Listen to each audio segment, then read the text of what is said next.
নিশ্চিন্তে থাকুন, অধ্যায় 2 আসছে, যাতে তো আমরা সবাই বলবো থাকুন সেরকম পরিস্থিতি তৈরি হলে এখানে রাষ্ট্রপতি শাসন হবে। কুণালদা একটা পার্টিসিপেট করুক, নির্বাচন লড়ুক, তারপর বুঝি। তৃণমূল কংগ্রেসের ভবিষ্যৎ খুবই খারাপ।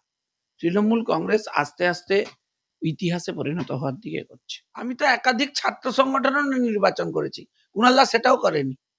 কুণালদা যদি খবর কাগজ নিয়ে কিছু জ্ঞান দেয় আমি শুনবো, ইলেকশন নিয়ে জ্ঞান দিলে আমি শুনবো না।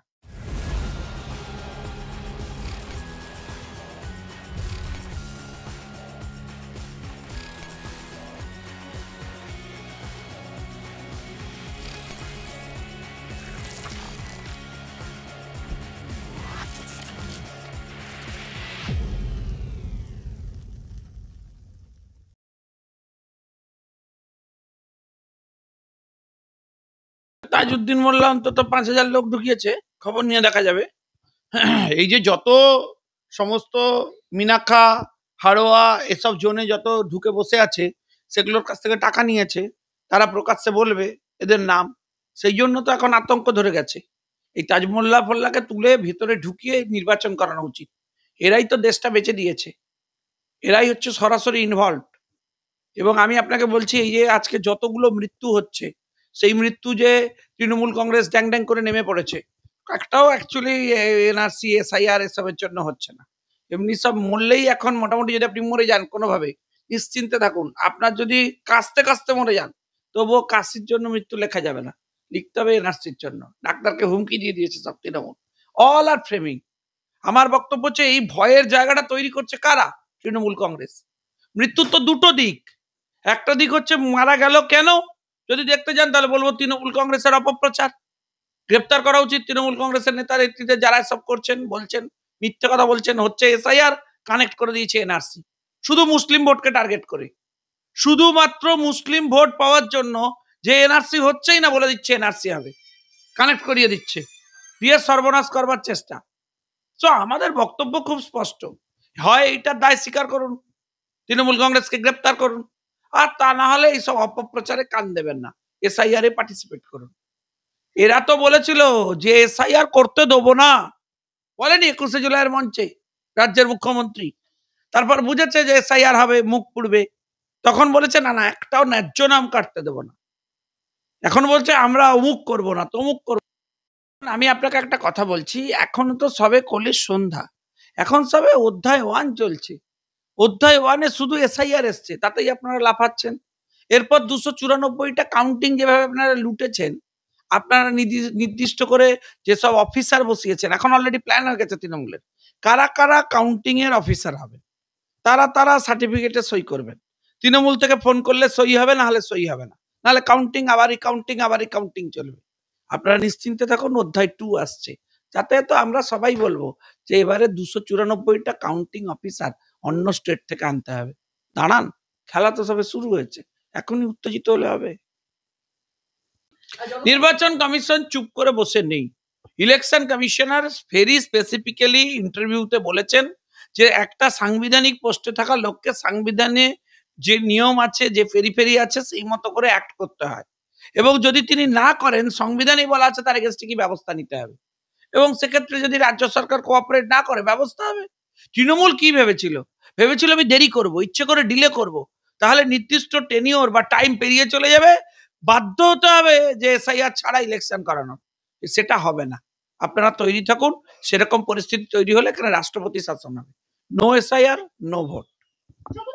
বাংলায় রীতিমতো হুমকির মুখে পড়ছেন একাধিক বিএলওরা। এটার উত্তর ইলেকশন কমিশনার আগেই বলে দিয়েছেন, প্রথম প্রেস কনফারেন্সে বলেছেন প্রয়োজন পড়লে হচ্ছে কেন্দ্রীয় বাহিনী নামতে পারে, আর্মিও নামতে পারে।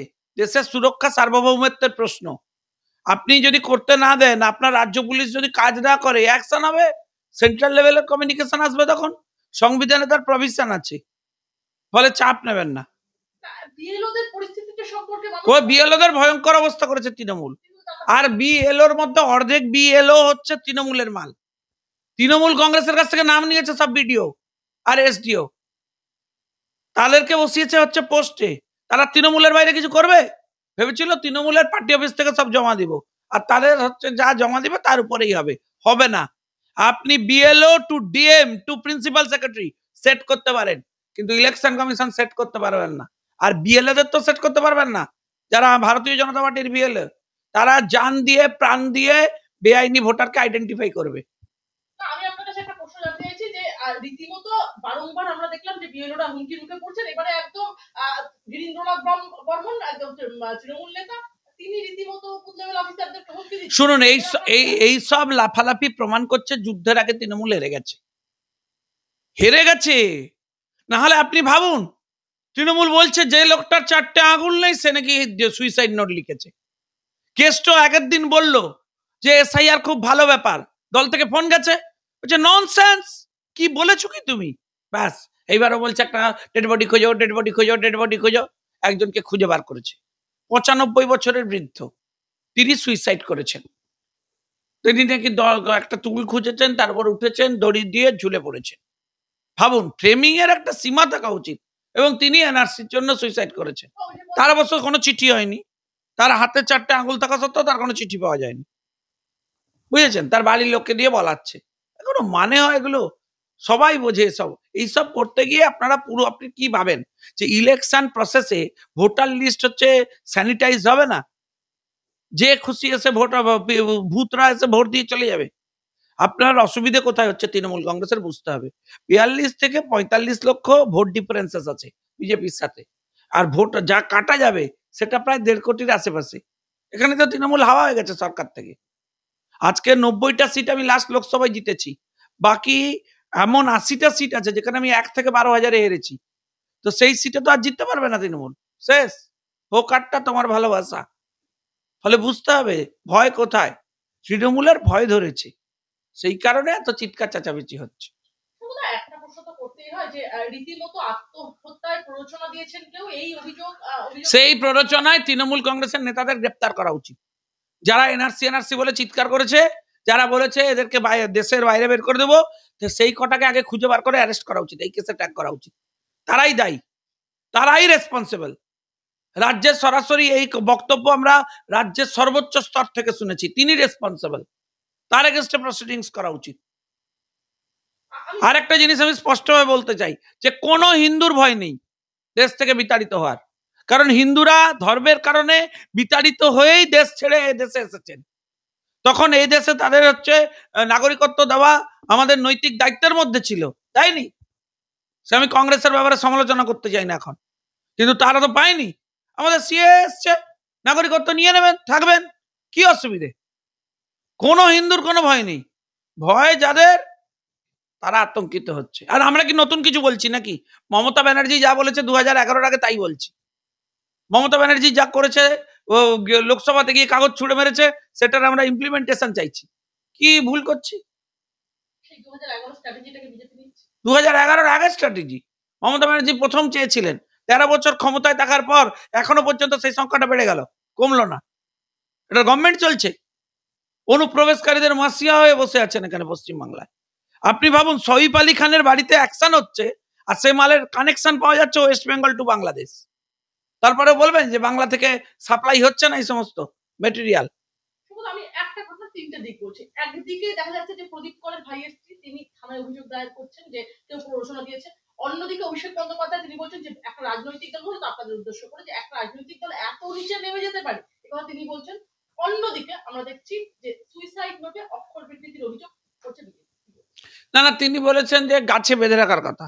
আমাদের 400 জন লোক খুন হয়েছে, এরপর যদি আমাদের একটা লোকও হচ্ছে মারা যায় আপনাদের আক্রমণে, আক্রান্ত হয়, দায় কার? আপনার। আপনি এরকম কথাবার্তা বলছেন, আমাদের লোকেরা মরলে বুঝবো আপনার প্রভোকেশন এসব হচ্ছে। আপনি একটা রেসপন্সিবল লিডার, আপনি এমন লুজটক করবেন এটা কাঙ্ক্ষিত? আপনি এই ধরনের কথা বলছেন কি করে? একটা ইলেকশনের সিস্টেমের মধ্যে থেকে আপনি চাইবেন না যে আপনার ইলেকট্রাল কলেজ তৈরি হোক? কারা ভোটদাতা হবে তারা ঠিক করবেন না? তো এদেশের মুসলিমরা কি অপরাধ করেছে? এদেশের মুসলিমদের ভাগের টাকা, উন্নয়নের টাকা, উন্নতির টাকা তো এই অনুপ্রবেশকারীরা ঝেড়ে দিচ্ছে আপনার ভোট ব্যাংক, যাদের কোনো ঠিক নেই। আপনি জানেন বাংলার একাধিক জায়গায় জামাই পাড়া তৈরি হয়েছে, শুনলে আপনি অবাক হয়ে যাবেন, আমি ছবি দেখিয়ে দিতে পারবো। সেই জামাই পাড়াতে ওখান থেকে অনুপ্রবেশকারীরা এসছে, দেশের মেয়েদের সাথে বিয়ে দিয়েছে, দিয়ে তার এখানে ভোটার কার্ড তৈরি করে দিয়ে এখানে রেখে দিয়েছে। সরকার জানে না? নিউ টাউনের পেছনে কারা, এখানে রোহিঙ্গারা কারা বসে আছে, সরকার জানে না? শুধুমাত্র ভোট ব্যাংক? ভাই দেশের সিকিউরিটি কম্প্রোমাইজ করব? প্রদীপ করে শেষকৃত্যে আমরা দেখলাম হাজির হলেন ব্যারাকপুরের সংসদ পার্থভৌমিক এবং আরো একজন লোক যার নাম না বলি নয়, পানিহাটি বিধায়ক। সেইটাই তো বিপজ্জনক। পানিহাটির বিধায়ক তো হচ্ছে আরজি করের কেসে, অভয়ের কেসে সব থেকে গুরুত্বপূর্ণ ভূমিকা পালন করেছেন, তিনি এখানেও পালন করছেন। ফলে দেখুন মানুষ বুঝে গেছে শাক দিয়ে আর মাছ ঢাকা যাবে না তৃণমূল কংগ্রেসের। অভিষেক বন্দ্যোপাধ্যায় জাস্টিস ফর প্রদীপ কর যে স্লোগান, সেই নিয়ে সে আসলে জাস্টিস ফর আরজিকর বলতে পারছিলেন না, হয়তো মন চাইছিল এই অন্যায়ের বিরুদ্ধে বলি। রাজনীতি করেন তো সবসময় বলে উঠতে পারেন না, তাই জন্য এবার প্রদীপ করটা চুরি করে একটু বললেন এইভাবে। লোকে বলছে যে স্লোগানও কপি হচ্ছে।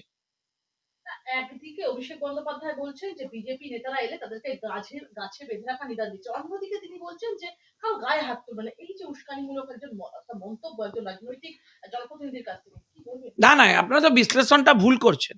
উনি বলেছেন গায়ে হচ্ছে গাছে বেঁধে রাখবেন, কিন্তু দয়া করে গায়ে হাত তুলবেন না। মানে কি? মানে ভয়ঙ্কর।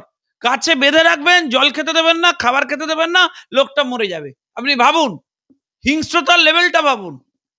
গায়ে হাত দেবেন না মানে গায়ে হাত দিতে না বলেছে, এসব আমি গণতান্ত্রিক প্রক্রিয়া করতে বলেছি, এসব না। বলেছেন বেঁধে রাখবে, হচ্ছে গায়ে হাত দেবে না, মারবে না। ওই বাঁধা অবস্থায় লোকটা খেতে না পেয়ে মরে যাবে, তখন লিখতে সুবিধা হবে হার্ট অ্যাটাক হয়েছে। ভয়ঙ্কর ভয়ঙ্কর।